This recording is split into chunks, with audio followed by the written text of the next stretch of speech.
আমাদের সর্বশেষ আলোচক হযরত মাওলানা মুফতি শফি কাসেমি সাহেব দামাত বরকাতুহুম, পরিচালক জামিয়াতুর রশিদ বাংলাদেশ এবং খলিফা হযরতুল আল্লাম পীর কামেল ইলিয়াস গুম্মান পাকিস্তান। আমি হযরতকে তার মূল্যবান আলোচনা পেশ করার জন্য সনির্বন্ধ অনুরোধ করছি। আসসালামু আলাইকুম রহমতুল্লাহি ওয়া বারাকাতুহু।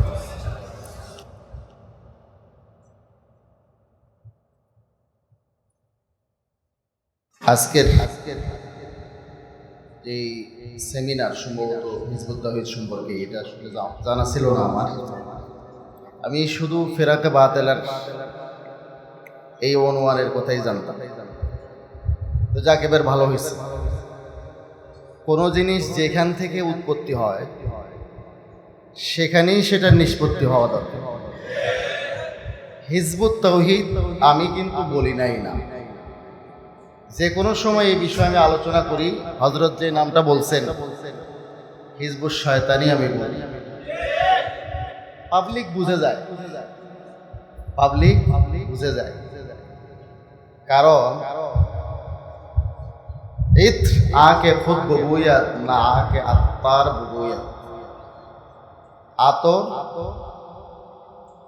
ওইটা যে নিজেই নিজের ঘ্রাণ ছড়ায়।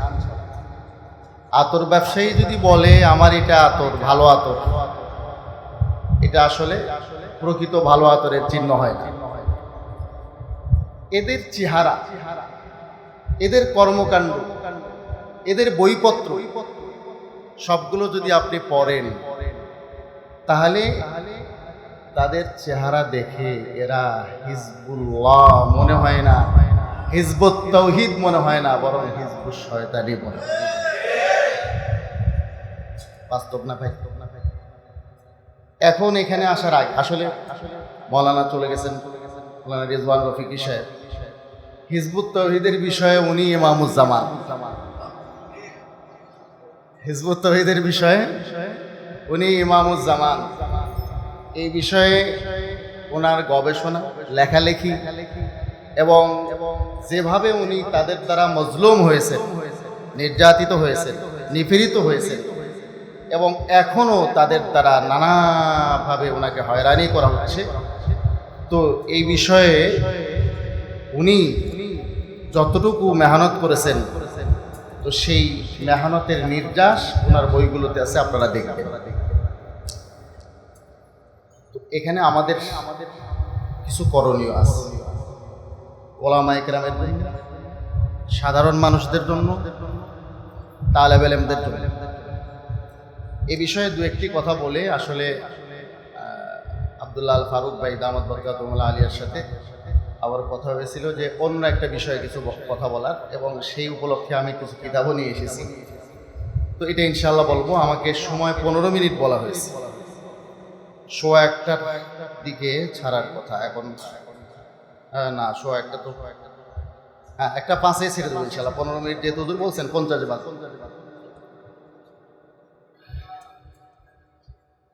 তো আমাদের যে কোনো ফিরকায় বাতিলের ব্যাপারে, বাতিল ফিরকার ব্যাপারে আমাদের সচেতনতা দরকার, নিজেদের সবচেয়ে বেশি। অত্যন্ত দুঃখের সাথে কিছু অভিজ্ঞতা আপনাদের কাছে শেয়ার করছি। কারগুজারি তো অনেক লম্বা হয়, কারগুজারি বাংলাদেশের একটা জেলা, জেলার নামও না বলি, মানুষ মনে করে আমাদের জেলাকে ছোট করে বলতেছে। এখানে একজন বড় মুফতি সাহেব, তিনি আমাকে জানালেন আমাদের এলাকার একজন আলেম কাদিয়ানী হয়ে গেছে।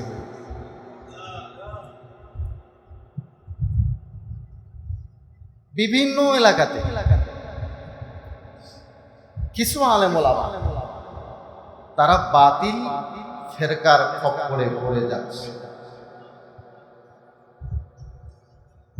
তো এজন্য আমাদেরকে কয়েকটি বিষয় খুব গুরুত্ব সহকারে লক্ষ্য করতে হবে।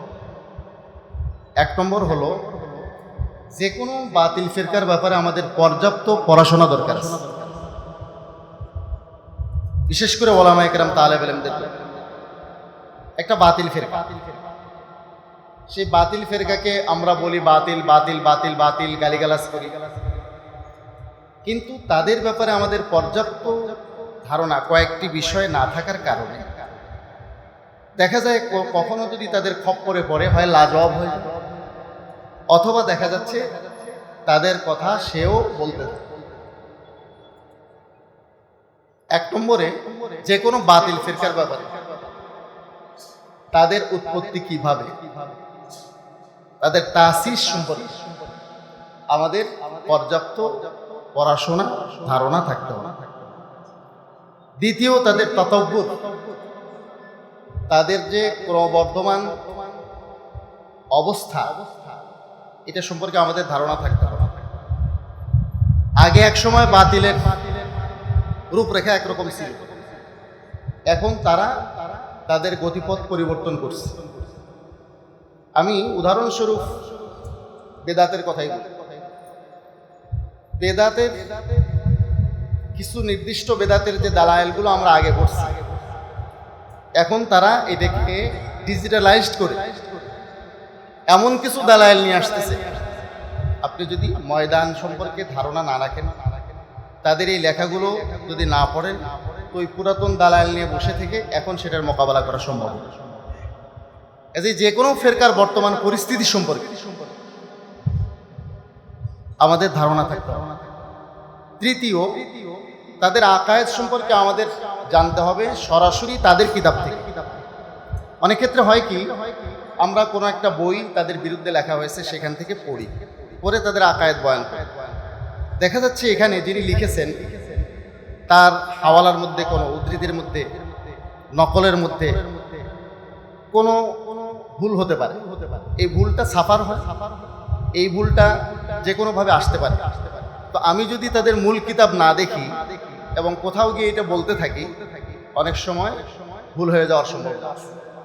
এজন্য তাদের আকায়েতগুলো সরাসরি তাদের কিতাব থেকে, এই যে মাওলানা রিদওয়ান রফি সাহেব দেখছেন তাদের কিতাবের ওই পৃষ্ঠা এখানে এনে দিয়েছে।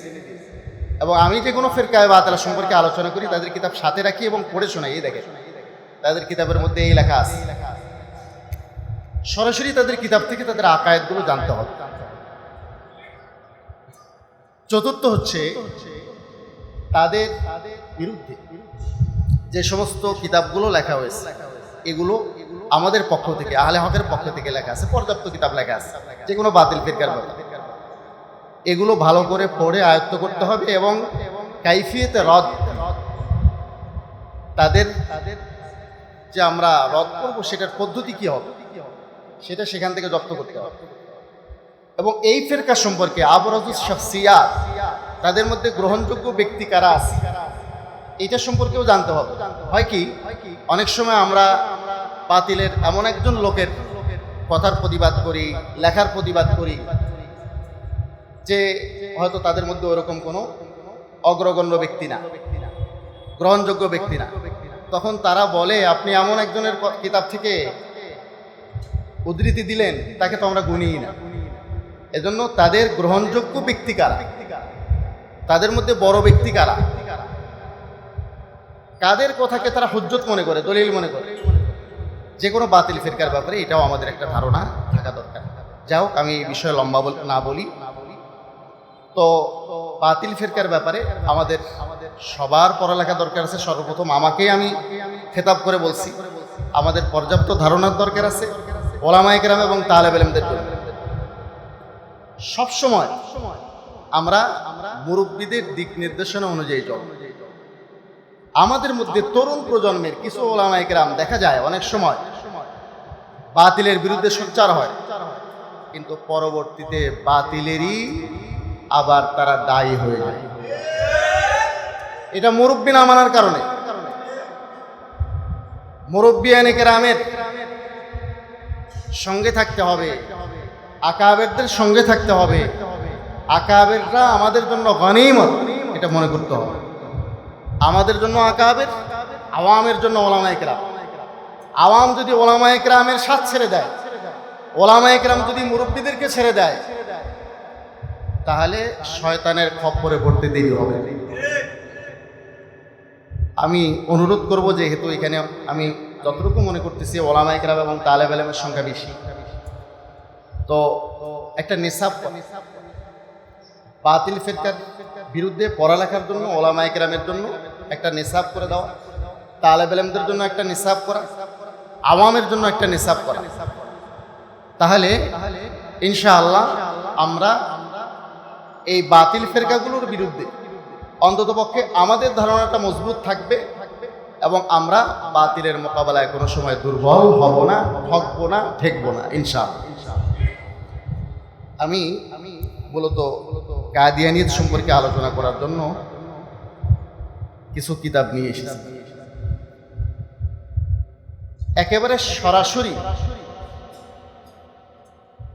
কুফরি একটা মতবাদ হলো কাদিয়ানি মতবাদ। এর মধ্যে কোনো সন্দেহ আছে? কিন্তু এই বিষয়টা আওয়ামকে আপনি কেমনে বোঝাবেন? ওলামায়ে কেরাম তো জানেই, আওয়ামের কাছে বোধগম্য হয় এভাবে তাদের কাছে উপস্থাপন করতে হবে। আপনি কিতাবের হাওয়ালা দিবেন, সেখানে না সিগা বুঝবে, ও না তর্জমা বুঝবে, না মানা মতলব বুঝবে। কিছু জিনিস আবার আওয়ামে বুঝে, ভালো বুঝে, তো তারা বুঝে এমনভাবে যদি আপনি বিষয়টা উপস্থাপন করেন তাহলে আওয়ামের জন্য বিষয়টা গ্রহণ করাটা সহজ। তো কাদিয়ানিয়তের ব্যাপারে আমি সংক্ষিপ্তভাবে 4টি মূলনীতির কথা বলব। যে 4টি মূলনীতি আপনি যদি আওয়ামকে বুঝান, যে কোনো সাধারণ মানুষকে বুঝান, সে সহজেই বুঝতে পারে। 1 নম্বর মূলনীতি হলো যে আম্বিয়ায়ে কেরাম, নবীগণ কখনো একজন আর একজনের উপরে অপবাদ দেয় না। একজন নবীকে আর একজন নবীকে অপবাদ দিতে পারে? সমস্ত নবী অন্যান্য নবীকে সমর্থন করে, তাসদিক করে। সমস্ত আম্বিয়ায়ে কেরাম অন্যান্য আম্বিয়ায়ে কেরামের প্রতি যথাযথ সম্মান, তাদের তাজিম, তাদের তাসদিক, তাদের সত্যায়ন সমস্ত আম্বিয়ায়ে কেরাম করে। আর যদি কোনো নবী অন্য কোনো নবীকে মিথ্যুক বলে, অন্য কোনো নবীকে মিথ্যুক বলে, এই যে হিজবুত তাওহীদের কথা বলতেছে, হিজবুত তাওহীদ বাতিল হওয়ার বড় প্রমাণ হলো তারা সবাইকে বাতিল বলে, সবাইকে বাতিল বলে। এই যে হানাফি, মালিকি, শাফি, হাম্বলি 4টা মাযহাব আছে। হানাফিরা কোনো সময় কি বলছে যে শাফিরা বাতিল? না, কখনো না। আমরা বলি আমাদের মাযহাব রাজিহ, উজুহে তারজিহ। তালেব ইলমরা উজুহে তারজিহ পড়তে পড়তে, আসাতিজা ইকরাম উজুহে তারজিহ বয়ান করতে করতে হয়রান হয়ে যান, এবং এই যে বেফাকের হাইয়ার সওয়ালেও আসে মাযহাবের তারজিহ বয়ান করে। তো আমরা বলি আমাদেরটা রাজিহ, অগ্রগণ্য, কিন্তু অন্যটাকে বাতিল বলি। ঠিক শাওয়াফেরও তাই করে।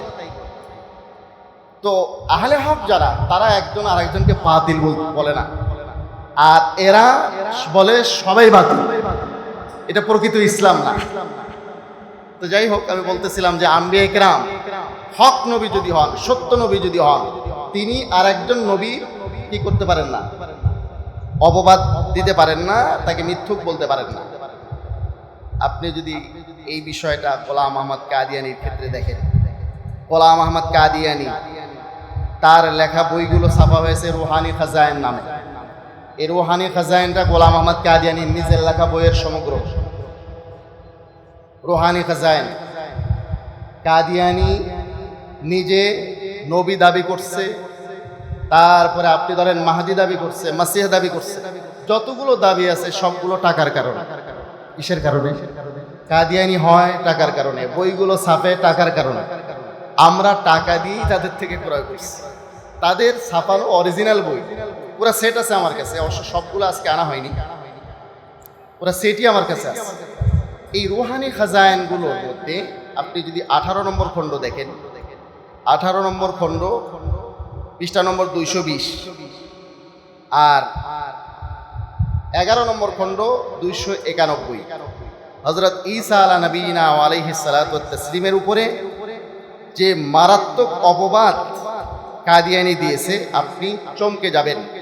এগুলো কথা মুখে উচ্চারণ করাও গুনার কাজ। শুধুমাত্র বোঝানোর স্বার্থে, আলোচনার স্বার্থে, আওয়ামের কাছে উপস্থাপনার স্বার্থে, তাদেরকে বোঝানোর স্বার্থে আমি আপনাদের সামনে পেশ করছি 18 নম্বর খণ্ড রুহানি খাজাইন, পৃষ্ঠা নম্বর 220, গোলাম আহমদ কাদিয়ানি। এখানে কি লিখছে একটু দেখেন। হযরত ঈসা আলা নবীনা ওয়া আলাইহিস সালাতু ওয়াত তাসলিমের ব্যাপারে যে মারাত্মক অপবাদটা সে দিয়েছে, গোলাম আহমদ কাদিয়ানি, পৃষ্ঠা নম্বর 18 নম্বর খণ্ড, পৃষ্ঠা নম্বর 220।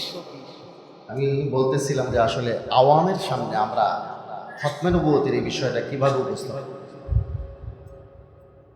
তো লম্বা আলোচনা আছে, একটা ভূমিকা ছিল, 4টি মূলনীতি ছিল। ভূমিকা তো আমি ছেড়েই দিয়েছি, এখন 4টি মূলনীতির আলোকে আমরা বোঝাতে পারি। 1 নম্বর, কোনো নবী অন্য নবীকে অপবাদ দিতে পারেন না, বরং একজন নবী আর একজন নবীর সাপোর্ট করেন, তার সমর্থন করেন। কিন্তু কাদিয়ানি কি করছে?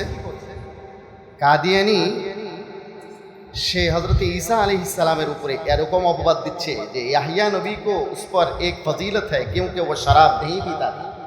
याहिया अलैहिस सलाम मौत पान करते ना, और कभी नहीं सुना गया कि किसी फाहिशा औरत ने आकर अपनी कमाई के माल से उसके सर पर इत्र मला था। যে কখনো শোনা যায়নি ইয়াহিয়া আলাইহিস সালামের মাথায় কোনো ব্যভিচারিণী নারী এসে আতর মালিশ করে দিয়েছে, या हाथों और अपने सर के बालों से उसके बदन को छुआ था, অথবা নিজের হাত বা মাথার চুল দিয়ে তার শরীরকে স্পর্শ করেছে, या कोई बेताल्लुक जवान औरत उसकी खिदमत करती थी, অথবা কোনো বেগানা নারী তার শারীরিক খিদমত করেছে। इसी वजह से खुदा ने कुरान में याहिया का नाम हसूर रखा। এজন্য কোরআনে কারীমে আল্লাহ তাআলা হযরত ইয়াহিয়া আলাইহিস সালাম এর নাম রেখেছেন হাসুর, মানে মেয়েদের থেকে বিমুখ। मगर मसीह का ये नाम न रखा क्योंकि ऐसे किस्से इस नाम के रखने से माने थे।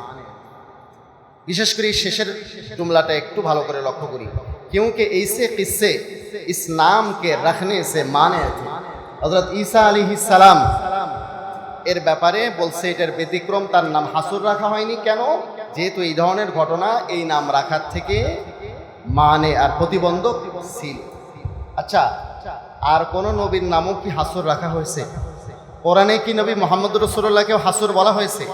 তাহলে এই অপবাদ হাসুর নাম না রাখার কারণে ইয়াহিয়া আলাইহিস সালামের যে গুণগুলো ছিল তার বিপরীতটা হযরত ঈসা আলাইহিস সালামের ব্যাপারে সে প্রমাণ করার চেষ্টা করছে যে ঈসা আলাইহিস সালাম মদ পান করতেন, নাউজুবিল্লাহ, ফাহিশা নারী তার মাথায় আতর লাগিয়ে দিত, অথবা তার হাত বা মাথার চুল দ্বারা হযরত ঈসা আলাইহিস সালামের শরীর স্পর্শ করত, তার শারীরিক খিদমত করত। এই ধরনের অপবাদ, মারাত্মক অপবাদ হযরত ঈসা আলাইহিস সালামের ব্যাপারে দিয়েছে। আরও আছে সে 11 নম্বর খণ্ডের 291 নম্বর পৃষ্ঠায় লিখছে, সেখানে তো আরও মারাত্মক লিখছে যে হযরত ঈসা আলাইহিস সালামের কয়েকজন দাদি তারা ব্যভিচারিণী ছিল, এই রক্তের প্রভাব তার মধ্যে ছিল। এই ধরনের কথা আমি কিতাব বাইর করে দেখাতে গেলে এরকম অনেক সময় লেগে যায়। এই ধরনের ওনার দাদি কোথা থেকে আসলো? হযরত ঈসা আলাইহিস সালামের ওনার বংশের মধ্যে কিছু মেয়ের কথা লিখেছে। দাদি তো নাই ওনার, কিন্তু সে লিখছেই সব।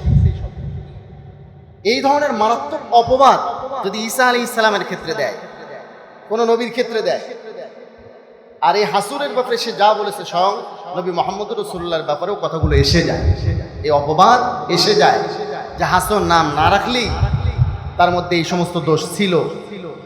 এটা মারাত্মক অপবাদ।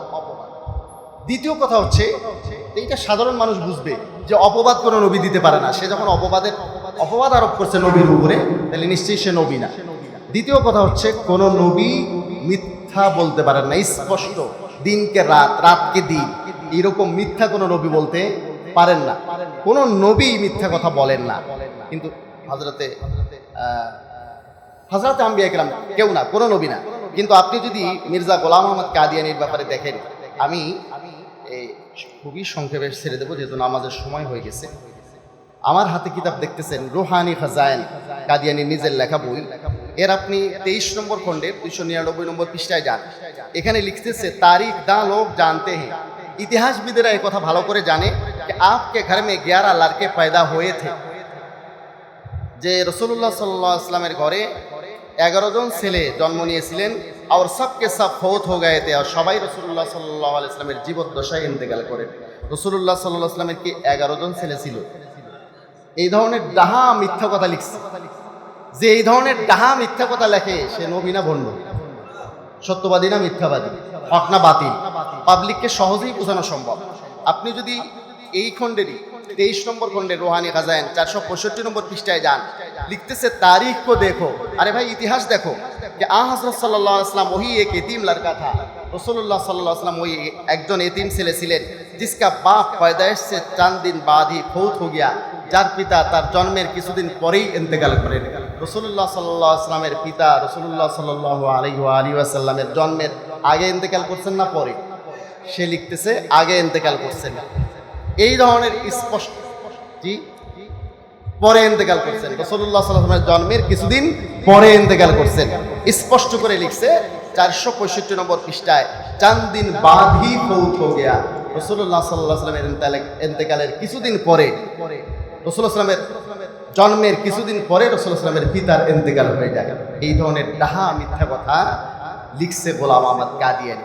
আচ্ছা চলেন আর একটা মিথ্যার প্রমাণ দিই। রুহানি খাজাইন খণ্ড নম্বর 3 এর 140 নম্বর পৃষ্ঠায় গোলাম আহমদ কাদিয়ানী লিখতেছে, 140 নম্বর পৃষ্ঠা রুহানি খাজাইন খণ্ড নম্বর 3 এখানে লিখতেছে, और मैंने कहा कि 3 शहरों का नाम एजाज के साथ कुरान शरीफ में दर्ज किया गया है। 3টি শহরের নাম বড় সম্মানের সাথে কোরআন শরীফে উল্লেখ করা হয়েছে, মক্কা और মদিনা और কাদিয়ান। 3টা শহরের নাম সম্মানের সাথে কোরআন শরীফে উল্লেখ রয়েছে, একটা হলো মক্কা, আর একটা মদিনা, আর একটা কাদিয়ান। এই ধরনের ডাহা মিথ্যা কথা লিখে রেখেছে সে তার এই রুহানি খাজাইনের 3 নম্বর খণ্ডের 140 নম্বর পৃষ্ঠায় উল্লেখ আছে। তো কোন নবী স্পষ্ট মিথ্যাবাদী? মিথ্যা তো অনেক, কয়টা বলবো, প্রচুর পরিমাণে মিথ্যা তার আছে।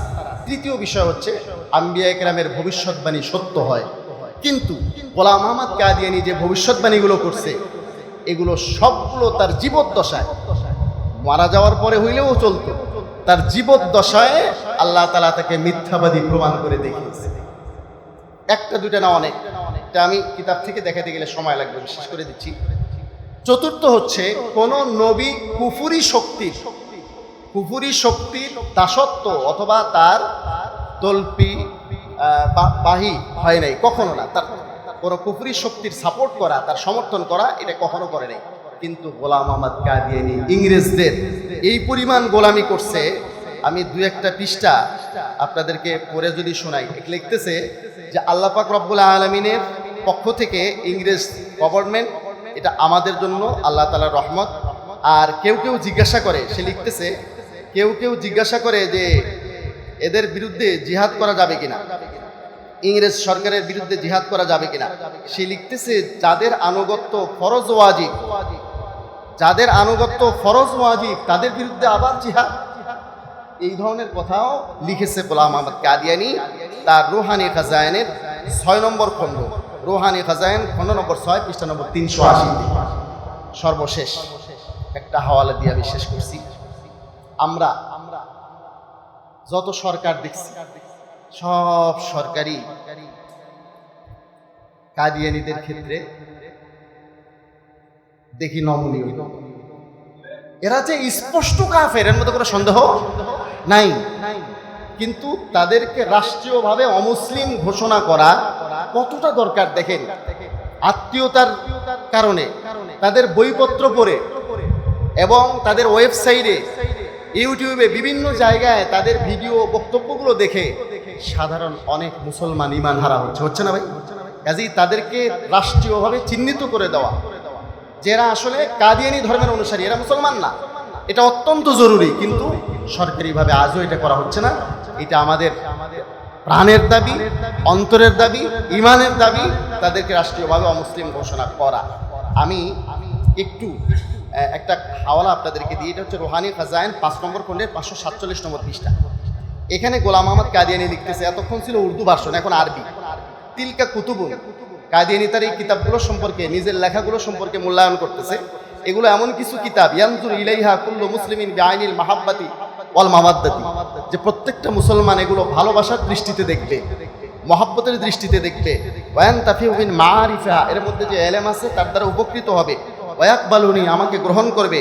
ওয়াইসাদ্দিকু দাওয়াতি, আর আমি যে দাওয়াত দিই এটা সত্যায়ন করবে, মানে তাকে নবী মানবে। আমাকে নবী মানবে না কারা? ইল্লা যুররিয়াতাল বাগায়া, বাগিয়াতুনের বহু বচন বাগায়া, ব্যভিচারিণী নারীর সন্তান যারা, পতিতা নারীর সন্তান যারা, তারাই শুধু আমাকে নবী মানবে না। আল্লাযীনা খাতাবাল্লাহু আলা কুলুবিহিম ফাহুম লা ইয়াকবালুন, যাদের অন্তরে আল্লাহ মোহর করে দিয়েছেন তারা আমার আনুগত্য করবে না। তাহলে তাদেরকে গালি দিল যারা তাকে নবী মানে না। ব্যভিচারী নারীর সন্তান, আমাদের দেশের সরকার প্রধান কি তাকে মানে, নবী মানে?